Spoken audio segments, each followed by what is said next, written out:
प्रिय विद्यार्थियों, BA second year Hindi साहित्य के सेकेंड पेपर में हम पढ़ रहे थे आदिकाल। आदिकाल हिंदी साहित्य का प्रथम युग। हमने आदिकाल के बारे में विस्तृत रूप से इससे पहले की क्लासों में पढ़ा था, किंतु आज हम इसी टॉपिक को लेकर रिवीजन के रूप में इसकी मुख्य पाठ्यक्रम से जुड़ी हुई विशेषताओं को पढ़ने वाले हैं। इसको हमने नाम दिया था आदिकाल संपूर्ण। उसके अंदर हमने पहली क्लास में आदिकाल की परिस्थितियां और आदिकाल की काव्य धाराओं के नाम जैसे रासो, कार्मिक और लौकिक ये याद किए। अब हम इस आदिकाल संपूर्ण की सेकेंड क्लास में आदिकाल की काव्य धाराओं के साथ साथ आदिकाल के काव्य धाराओं की विशेषताएं और संपूर्ण आदिकाल की विशेषताएं यानी प्रवृत्तियों के बारे में बात करेंगे। हमने देखा था कि हमारा आदिकाल 3 भागों में विभाजित है। रासो साहित्य जो राजा के ऊपर लिखा गया, धार्मिक साहित्य जो धर्म के ऊपर लिखा गया और लौकिक साहित्य जो साधारण जनता पर लिखा गया, उस साधारण जनता के मनोरंजन के लिए लिखा गया। सर्वप्रथम हम बात करते हैं रासो साहित्य की। इसमें हमें यह ध्यान रखना है कि रासो साहित्य के बारे में भी विशेषकर 15 नंबर का क्वेश्चन पूछा जाता है। रासो साहित्य बहुत ज्यादा महत्वपूर्ण है। रासो साहित्य राजा के ऊपर लिखा गया और ये लिखने वाले कवि हैं चारण और भाट कवि। ये चारण भाट कवि राजा के ऊपर लिखते हैं, राजा के युद्धों का, उसकी वीरता का वर्णन करते हैं और बहुत ही ज्यादा अतिशयोक्तिपूर्ण चित्रण राजा की प्रशंसा करने के लिए करते हैं। इनका मुख्य ध्येय होता है राजा की प्रशंसा करना, क्योंकि राजा की प्रशंसा करने के उपरांत इन्हें धन या जागीर की प्राप्ति होती। कभी कभार तो ये अपने राजा से उन राजाओं का युद्ध करा देते थे जो राजा 100 साल पहले ही मर चुका था। ये वीर रस का बहुत उपयोग करते हैं और साथ में वीर के सहयोगी रस के रूप में श्रृंगार रस का चित्रण करते हैं। इनकी शैली अधिकतर प्रबंधात्मक शैली रही है, जो महाकाव्य और खंड काव्य में विभाजित हो जाती है। रासो मुक्तक शैली में क्रम के बराबर ही लिखे गए हैं। अब एक बार वापस से देखें। रासो राजा के लिए लिखे थे, चारण भाट कवियों ने लिखे, राजा के युद्धों का सजीव चित्रण किया है, राजा का अतिशयोक्तिपूर्ण वर्णन किया है, राजा की प्रशंसा करने का कार्य करते हैं, क्योंकि चारण भाट कवियों का जो काव्य प्रयोजन है, काव्य लिखने का कारण वो है धन या जागीर प्राप्त करना। ये चारण भाट कवि दिन में युद्ध किया करते थे सैनिक के रूप में और रात को कवि के रूप में वीर और श्रृंगार रस की रचनाएं करते थे। ये नायिका के नक्सीक का वर्णन भी करते हैं, क्योंकि श्रृंगार रस तक भले ही श्रृंगार रस वीर रस का सहयोगी रस रहा, मुख्य रस है वीर, ये तो श्रृंगार भी इन्होंने बहुत अच्छा लिखा है। ये अलंकारों का बहुत ज्यादा उपयोग करते हैं और अलंकारों के छंदों का इन्होंने इतना ज्यादा प्रयोग किया कि कोई महाकाव्य तो छंदों का जय कर बन गए। इनकी शैली महाकाव्य और खंड काव्य की शैली रही। इनकी भाषा डिंगल और पिंगल रही। डिंगल भाषा वह कहलाती है जिसमें अब्रज के साथ राजस्थानी भाषा का मिश्रण कर दिया जाता है। पिंगल भाषा वह कहलाती है जिसमें अब्रज के साथ ब्रज भाषा का मिश्रण कर दिया जाता है। और राजस्थान के जितने भी ग्रंथ रहे हैं उनकी भाषा डिंगल रही है। जैसे कि पृथ्वीराज अजमेर के राजा थे, विश्वदेव अजमेर के राजा थे, खुमान ये मेवाड़ के राजा थे, विजयपाल ये भरतपुर, धौलपुर, करौली इधर के यादव राजा थे, हमीर ये रणथंभौर के राजा थे। इस तरीके से हम देखें तो ये 5 राजा और 5 रासो ग्रंथ राजस्थान के हैं, डिंगल भाषा में लिखे गए हैं। पृथ्वीराज तृतीय का परिचय देना कोई जरूरी नहीं है, इस रासो को लिखने वाले चंद्रवर्ती हैं। आचार्य रामचंद्र शुक्ल इसे हिंदी का बहुत बड़ा महाकाव्य कहते हैं, किंतु कुछ इसमें विवाद भी है, उनको हम अलग क्लासों में पढ़ चुके हैं, ज्यादा बड़ी टिप्पणी नहीं करूंगा इसके बारे में। ये हिंदी का पहला महाकाव्य है और हिंदी का पहला महाकवि है चंद्रवर्ती शुक्ल, आचार्य रामचंद्र शुक्ल ने लिखा। विश्वदेव अजमेर के राजा थे जिन्हें विग्रहराज चतुर्थ भी कहा जाता है। नरपति नाला ने इस रासो में वीर की जगह श्रृंगार रस को महत्व दिया है और ये प्रबंधात्मक होते हुए भी मुक्तक शैली में लिखा गया, गीति काव्य है, बहुत ही बढ़िया रासो है। राजा कुमार मेवाड़ के रहे। दलपत विजय ने भगवान राम से लेकर लव कुश की वंशावली से लेकर राजा कुमार से लेकर मेवाड़ के राजा राज सिंह तक का चित्रण इस रासो में किया है। फिर हम बात करें विजयपाल रासो की, जो नल सिंह द्वारा लिखा गया। ये यादव राजा थे, इनकी वीरता उस समय काफी प्रसिद्ध रही, उसी को नल सिंह ने लिपिबद्ध किया। हमीर चौहान राजाओं में आते हैं और रणथंभौर के बड़े वीर, साहसी और जिद्दी हठी हमीर थे। इनके ऊपर अलग अलग लोगों ने अलग अलग रासो लिखे, लेकिन ये आदिकाल का जो पारंपरिक हमीर रासो है ये कुछ लोगों द्वारा सारंगधर का लिखा हुआ बताया जाता है, कुछ लोगों का जज्जर के द्वारा। ये 5 रासो हो गए राजस्थान के डिंगल प्रधान भाषा में। फिर उसके उपरांत पिंगल भाषा प्रधान की बात करें तो सबसे प्रसिद्ध है परमार रासो, जो जगनीक ने लिखा। इसमें आल्हा और उदल की कहानी है।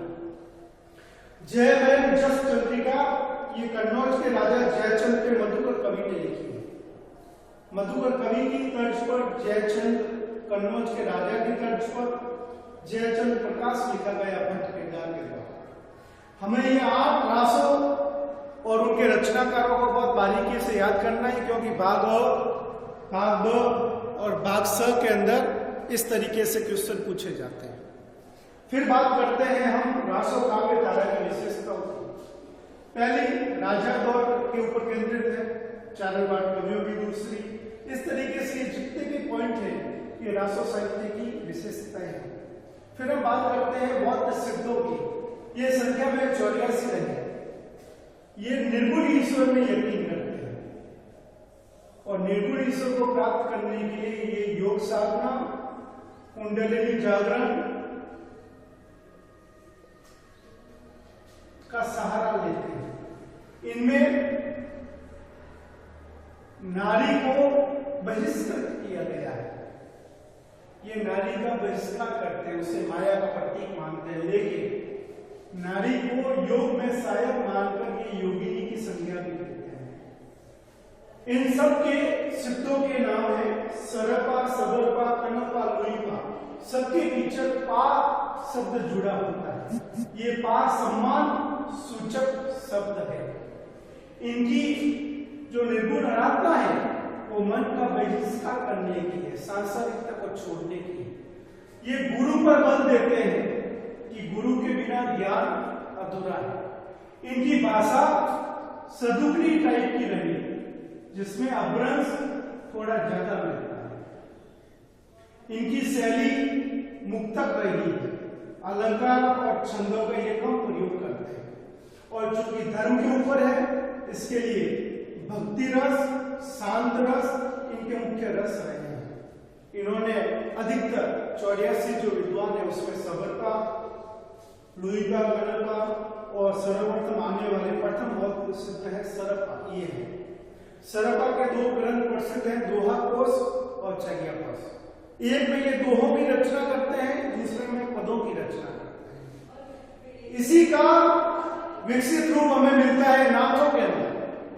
नाथ भारत के पश्चिमी भागों में रहे, भारत के पूर्वी भागों में रहते।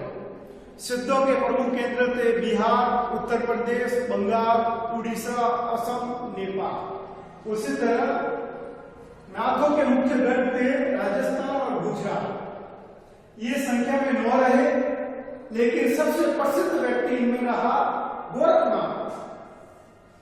गोरखनाथ को नाथ संप्रदाय का प्रवर्तक माना जाता है। जैसे कि सिद्धों का प्रवर्तक सरपा रहा, नाथों का प्रवर्तक गोरखनाथ का। गोरखनाथ का जो नाथ संप्रदाय है, उसकी बहुत ही प्रसिद्ध गद्दी जोधपुर में स्थापित है, महामंदिर। नाथ और सिद्धों में कोई भी ज्यादा अंतर नहीं है। ये भी निर्गुणवादी है। नाथ ये नारी का बहिष्कार करते हैं, नारी को योग साधना में महत्व नहीं देते हैं, बस ये छोटा सा अंतर। ये भी योग और कुंडलिनी पर बल देते हैं। ये भी दोहे और गीत लिखते हैं। ये भी धर्म की बातें करते हैं। इनमें भी मुख्य रस भक्ति रस और शांत रस रहा है। ये भी मन की सांसारिकता को दबाने का प्रयास करते हैं, वासनाओं विकारों को त्यागने का प्रयास करते हैं। गुरु पर बल देते हैं कि गुरु के बिना ज्ञान नहीं है। इनकी भाषा अभ्रंश मिश्रित तो है, लेकिन उसमें ग्रामीण शब्दावली का पुट ज्यादा होने के कारण उसे पंचमेल खिचड़ी सदुपी भाषा कहा जाता है। इसके उपरांत आप भक्तिकाल पढ़ेंगे, जिसमें आप देखेंगे कि निर्गुण काव्य धारा में संत काव्य धारा पूर्णतया सिद्ध और नाथों से प्रभावित रही। इनकी भी शैली मुक्तक है। छोटे छोटे दोहे और पद इन्होंने लिखे। अलंकार और रसों, अलंकार और छंदों का बहुत ही कम सहज प्रयोग ये लोग करते हैं। नाथों में कुछ लोग सिद्धों से जुड़े हुए हैं, जैसे कि नागर। ये एक सिद्ध भी है और एक नाथ भी है। उसके उपरांत हम मूल्यवान धार्मिक काव्य की बात करते हैं, जो परमाणु रूप से आज भी उपलब्ध है। वो है जैन साहित्य। बौद्धों के मार्ग पर चलकर ही जैन साहित्य पनपता है, लेकिन भाषा परिवर्तित हो जाती है। बौद्धों की भाषा होती है पाली, किंतु जैन ले लेते हैं उसको प्राकृत, और ये प्राकृत भाषा अपभ्रंश से मिश्रित होकर हिंदी में रूपांतरित हो जाती है। जैनों ने निर्गुणवाद का संदेश दिया, एकेश्वरवाद का संदेश दिया, बहुदेववाद की इन्होंने आलोचना की, मूर्ति पूजा का विरोध किया, और इनकी भी शैली मुक्तक रही। कुछ लोग प्रबंधन में लिखते हैं। इनकी भाषा अपभ्रंश मिश्रित हिंदी रही। इन्होंने भक्ति रस, शांत रस जैसे रसों का बहुत बारीकी से चित्रण किया है, बहुत ही बढ़िया वाला। जैनों के मुख्य मुख्य कवि और साहित्य की बात करें तो सबसे पहले कवि जैनों में जो मिलते हैं बहुत बड़े कवि के रूप में, जिन्हें अपभ्रंश का वाल्मीकि कहा जाता है, वो है स्वयंभू, जिन्होंने अपभ्रंश में रामायण लिखी। नाम है ओंचरी। दूसरे कवि हैं जिन्होंने महापुराण यानी महाभारत की रचना की। इनका नाम है पुष्यदन। इन्हें अपभ्रंश का वेद व्यास कहा जाता है। तीसरे कवि हैं जिन्होंने संस्कृत में पाणिनि के अष्टाध्यायी की तरफ अपभ्रंश का व्याकरण लिखा। अपभ्रंश का व्याकरण कहलाता है शब्दानुशासन। लिखने वाले हैं हेमचंद्र। और अपभ्रंश के बहुत बड़े कवि, महाकवि कहे जाता है धनपाल। उन्होंने अपभ्रंश का बहुत बड़ा महाकाव्य लिखा, जिससे कहते हैं भविष्य कहा। इस तरीके से हम देखें तो धार्मिक काव्य 3 तरह का रहा। बौद्धों से निकले हुए सिद्ध, सिद्धों से निकले हुए नाथ, और साथ में है जैन। फिर हम बात करते हैं लौकिक साहित्य। लौकिक साहित्य में हिंदी का पहला मुसलमान कवि आता है अब्दुल रहमान, जिसने बहुत ही अच्छा एक विरह काव्य लिखा, जिसे कहते हैं संदेश रासा। उसके उपरांत एक और मुसलमान कवि आया, जिसे हिंदू मुस्लिम संस्कृति का पहला कवि, खड़ी बोली हिंदी का पहला कवि, अवधी भाषा का पहला कवि कहा जाता है, अमीर खुसरो। अमीर खुसरो हिंदी में बहुत प्रसिद्ध है। इनके बारे में मेन एग्जाम में टिप्पणियां पूछी जाती है। इसके उपरांत खड़ी बोली अवधि हो गई। उसके उपरांत मैथिली भाषा में एक कवि आते हैं जिन्होंने राधा कृष्ण के ऊपर बहुत ही अच्छा गीति काव्य लिखे, पद लिखे, वो है विद्यापति। ये हिंदी के पहले कवि है जो मैथिली भाषा में लिखते हैं और इनकी बहुत ही प्रसिद्ध रचनाएं पदार्थ। फिर राजस्थान के बीकानेर, बाड़मेर, जैसलमेर में प्रचलित भोला मारू प्रादुर्भाव, इसको संपादित करने वाले हैं कुशल लाल। इनके दोहे बहुत ज्यादा प्रसिद्ध रहे और वीरा रस में है। फिर एक रचना मिलती है राहुल वेद जो रोड़ा कवि की है। ये गद्य और पद्य का मिश्रित रूप है, शिलांकित करती है, बड़ी बड़ी चट्टानों पर लिखी गई। इसमें 7 भाषाओं का चित्रण है और हिंदी का पहला नक्सिक वर्णन भी राहुल नायिका के रूप में रोड़ा कवि करते हैं। फिर एक किताब मिलती है जिसके कवि का नाम हमें पता नहीं, अज्ञात है। इसमें 84 दोहों में बसंत ऋतु का मादक चित्रण किया गया है। लौकिक साहित्य में ये प्रमुख किताबें हमने देखी जो बहुत ही ज्यादा महत्वपूर्ण है।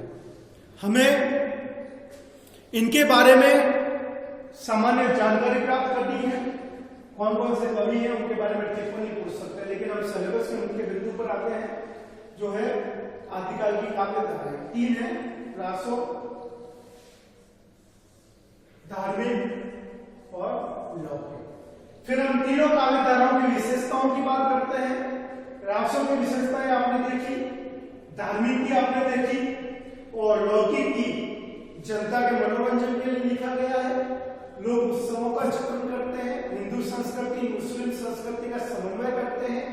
शैली इनकी अमूमन मुक्तक रही है, अलग अलग भाषाओं का उपयोग करते हैं, जैसे केवी खुसरो खड़ी बोली का करते हैं, अवधी का करते हैं, विद्यापति मैथिली का करते हैं, टोला मारू राजस्थानी का चित्रण करता है और इनमें अलग अलग रसों का चित्रण मिलता है। इस तरीके से हम इन तीनों की काव्य में विशेषताएं देखते हैं, भाव पक्ष और कला पक्ष। अब इन सब विशेषताओं को अगर एक साथ हम मिला देते हैं तो वो बन जाती है आदिकाल की प्रवृत्ति। अगर परीक्षा में बात सर के रूप में आपसे पूछा जाता है कि आदिकाल की प्रवृत्तियां बताएं, तो आपको मुख्यतः 3 बिंदुओं में चित्रण करना है। रासो साहित्य की प्रवृत्तियां, धार्मिक साहित्य की प्रवृत्तियां और लौकिक साहित्य की प्रवृत्तियां। इन तीनों प्रवृत्तियों को मिलाकर बनता है आदिकाल की प्रवृत्ति। या फिर हम एक दूसरा तरीका भी ले सकते हैं जिसके अंदर हम पहले रासों की विशेषताएं बता देते हैं, उसके उपरांत हम धार्मिक की बता दें, उसके उपरांत हम लौकिक की बता दें। या तो आप रासों, धार्मिक, लौकिक के हिसाब से तीनों को अलग अलग बता दें या तीनों के पॉइंट के रूप में आप चित्रण करें। लेकिन आदिकाल की प्रवृत्तियां जब भी पूछी जाएगी आपको इन सब का चित्रण उसमें करना है और संभवतया जहां तक हो आप कवि के नाम लिखें, उनके काव्य के नाम लिखें। जैसे कि 8 रासो ग्रंथ हैं, उनके कवि के नाम भी आप परीक्षा में लिखें। जो जैनों के कवि हैं, बौद्धों के कवि हैं, नाथों के कवि हैं, उनके नाम, उनकी किताबों के नाम। जो लौकिक साहित्य में कवि हैं प्रसिद्ध, वो जैसे कि खड़ी बोली हिंदी का पहला कवि अमिर खुसरो, हिंदी का पहला कवि सरपा। इस हिसाब से आप उनको रेखांकित करते हुए एक एक पॉइंटों में उसका चित्रण। ये चीजें आपके भाग ब और भाग स तीनों में काम आने वाली। अब हम क्लास को समाप्त करते हैं। मैं आपको बता दूं, हम आदिकाल का संपूर्ण रिवीजन कर रहे थे। पहली क्लास में हमने परिस्थितियों के बारे में और काव्य धाराओं के बारे में जाना था। दूसरी क्लास में हमने इन काव्य धाराओं का विस्तृत परिचय लिया, इनकी विशेषताएं ली और आदिकाल की प्रवृत्तियों वाला जो मुख्य टॉपिक है वो भी हमने इन तीनों को मिलाकर कंप्लीट किया है। अब जब नेक्स्ट क्लास में मैं आपसे मिलूंगा उस समय आदिकाल का समापन करके हम प्रारंभ करेंगे भक्तिकाल। भक्तिकाल हिंदी साहित्य का दूसरा युग है जो आदिकाल के बाद और रीतिकाल के पहले आता है। भक्तिकाल के जो कवि हैं, कबीर, जायसी, सुर, तुलसीदास, मीरा, रैदास, इनके नाम आपने संभवतया नफीस बाल्टी की क्लासों में सुने होंगे। आदिकाल को समाप्त करते हैं और भक्तिकाल को प्रारंभ करते हैं अगली क्लास में। तब तक के लिए धन्यवाद। आप लोग पढ़ते रहिए, हम आपको पढ़ाते रहते हैं। ओके।